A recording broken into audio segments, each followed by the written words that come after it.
Barbara Kurger. Thank you, Mr. Speaker. It's a pleasure to take a call on the health fluoridation of drinking water amendment bill, and it's going to be an interesting conversation when we bring this to the Health Select Committee, because we do have the experience of the Honourable Annette King, who has a dentistry background, and we also have Barbara Stewart from New Zealand First, who's very focused in this dentistry area. But I do think, you know, we've probably established already to this point in time that it's actually not a decision about whether fluoride is good or bad for us.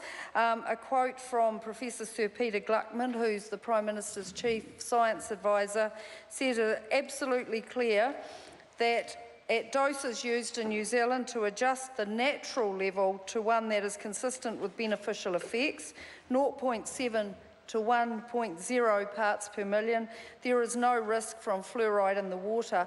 And as someone who grew up on a farm that didn't have fluoridated water, and I can certainly remember my mother having the little tubes of fluoride tablets, but probably not as frequently as what we needed them to have some effect from them. I'm not sure that my teeth have been all the better for not having fluoride as I grew up. So I'm looking forward to this coming to the committee.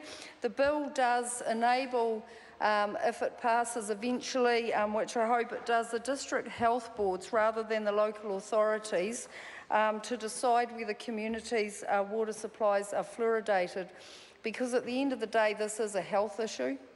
It's not a local authority thing, really, in my mind, to decide. People are elected there, and they don't necessarily have the skills in health or the ability to talk about that sort of stuff, as opposed to all the information that goes on in a health board.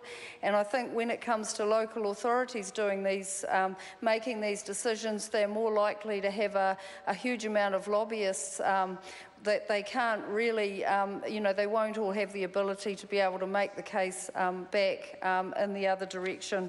So at the moment there's only 54% of our total population who receive fluoridated drinking water, and that figure has not increased over the last 15 years. So I think there's a real case to be made, is that you know, the decisions that are currently being made are not increasing the dental health of our population, and so it's time to look at a change in the way we do this, and I really look forward to it coming to the Health Select Committee after the first reading, so we can take some good submissions and come back with a result that will help the New Zealand public. Thank you, Mr. Speaker.